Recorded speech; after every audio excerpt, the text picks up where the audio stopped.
radiomaria.com.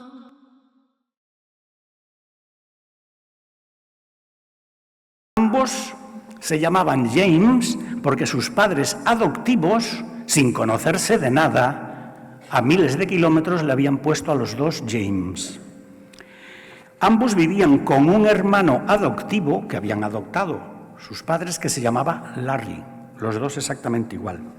Habían trabajado los dos en McDonald's, en la cadena de hamburguesería. Habían trabajado también como asistentes de gasolinera. Ambos se habían preparado para las oposiciones a policía y se habían convertido en sheriffs, los dos, sin saber ni uno del otro. Pero es que en su vida habitual, en su vida hogareña, las similitudes eran todavía más alucinantes. Ambos se habían casado con una mujer. Las dos mujeres se llamaban Linda. Habían tenido hijos, el mismo número de hijos. Se habían separado, se habían vuelto a casar con una segunda mujer. La segunda mujer se llamaba Betty. Ambos fumaban la misma marca de tabaco y fumaban muchísimo. Y a consecuencia, probablemente, de fumar tanto, los dos, el mismo mes, habían tenido 2 ataques al corazón. Y para colmo, veraneaban en el mismo sitio y no se habían conocido nunca.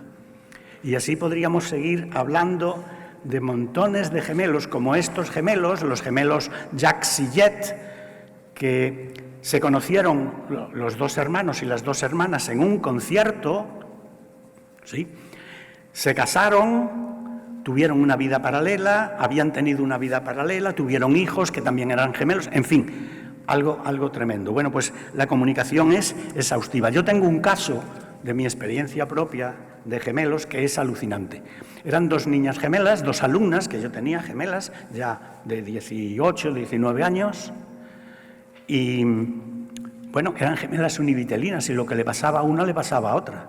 Y como yo estaba muy interesado en el tema de los gemelos, pues me contaban las cosas. Las 2 eran alumnas mías. Una vez estaba una en el bar del instituto tomando café con unas amigas y de pronto se agacha y se empieza a quejar de un tobillo. Claro, pensamos que se había dislocado el tobillo, que había pisado mal, y otros profesores y yo que estábamos tomando café, ¿qué te pasa? ¿Qué te pasa? Dice, la imbécil de mi hermana, que está saliendo con el chaval que no debe salir, va como loca por la calle Sierpes, ha tropezado y se ha hecho daño en un tobillo. Nos quedamos bloqueados totalmente.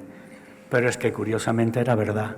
A esa misma hora su hermana había faltado a clase, había salido con un novio que tenía, estaba en Sevilla, en la calle Sierpes, y en una baldosa que estaba levantada había tropezado y se había hecho daño en el tobillo. Pero es que a ella se le hinchó el tobillo.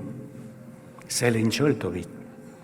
Estas 2 alumnas me dieron otra vez una muestra de la vinculación de los hermanos gemelos. En el examen final de curso, yo era catedrático de inglés en aquel momento, en el examen final de curso también les daba psicología, porque daba una optativa en bachillerato que era psicología. En el examen final de curso, como venían todo un mogollón de alumnos a la vez para meterse en las aulas, una se había metido en un aula y otra se había metido en otra aula, porque cada una iba hablando con un grupo de amigas. Una quedó en mi aula y otra en el aula de mi compañera, profesora de inglés también. Cuando llevábamos 3/4 de hora del examen, la que estaba en mi clase se me acerca y me dice, profe, ¿me podría corregir el examen que ya he acabado? Y digo, hombre, pero si es 1 hora y media, es para que tú le des un repasito por lo menos. Dice, yo ya he puesto todo lo que sabía, todo lo que podía poner ya lo he puesto. Digo, pero es que estamos en el examen. Dice, pero se están portando bien. Y esa cosa me hizo gracia, se están portando bien, no están copiando. Y entonces digo, vale, pues siéntate. Vamos a corregir el examen. El examen estaba muy bien. Al llegar a la pregunta número 7, me dice, profesor, ¿esta pregunta la tengo yo bien? Y le digo, sí.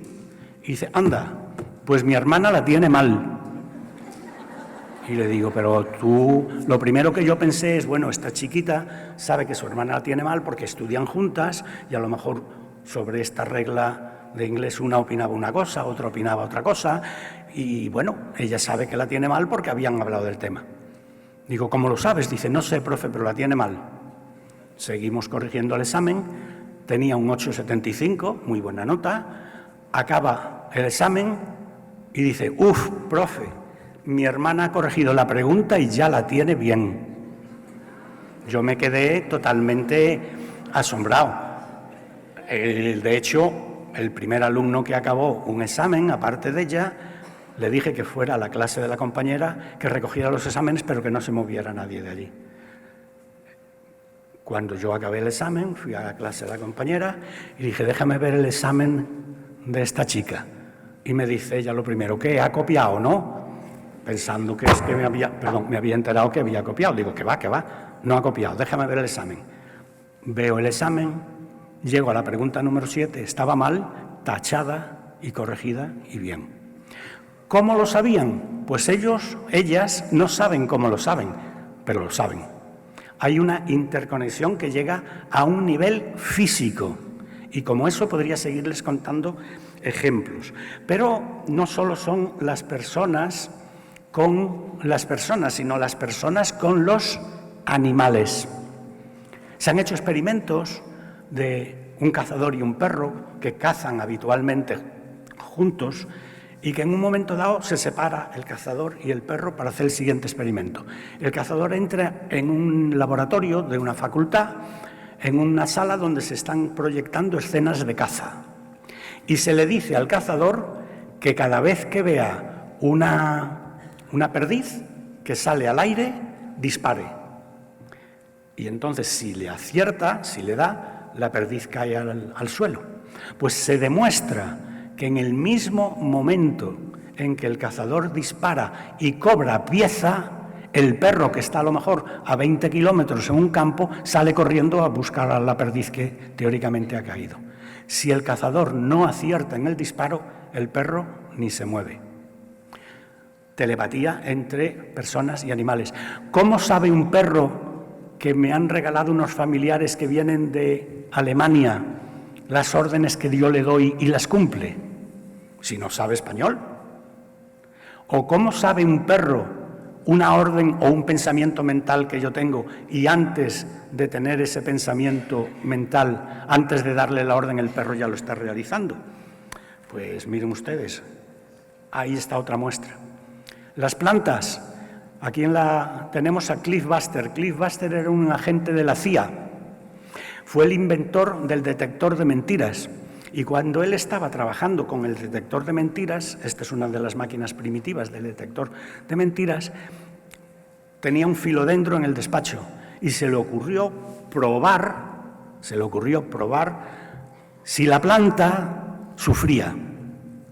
Y entonces empezó a maquinar qué podía hacerle a la planta para que sufriera y conectarle el detector de mentiras para ver si sufría. Y este fue el resultado de la gráfica.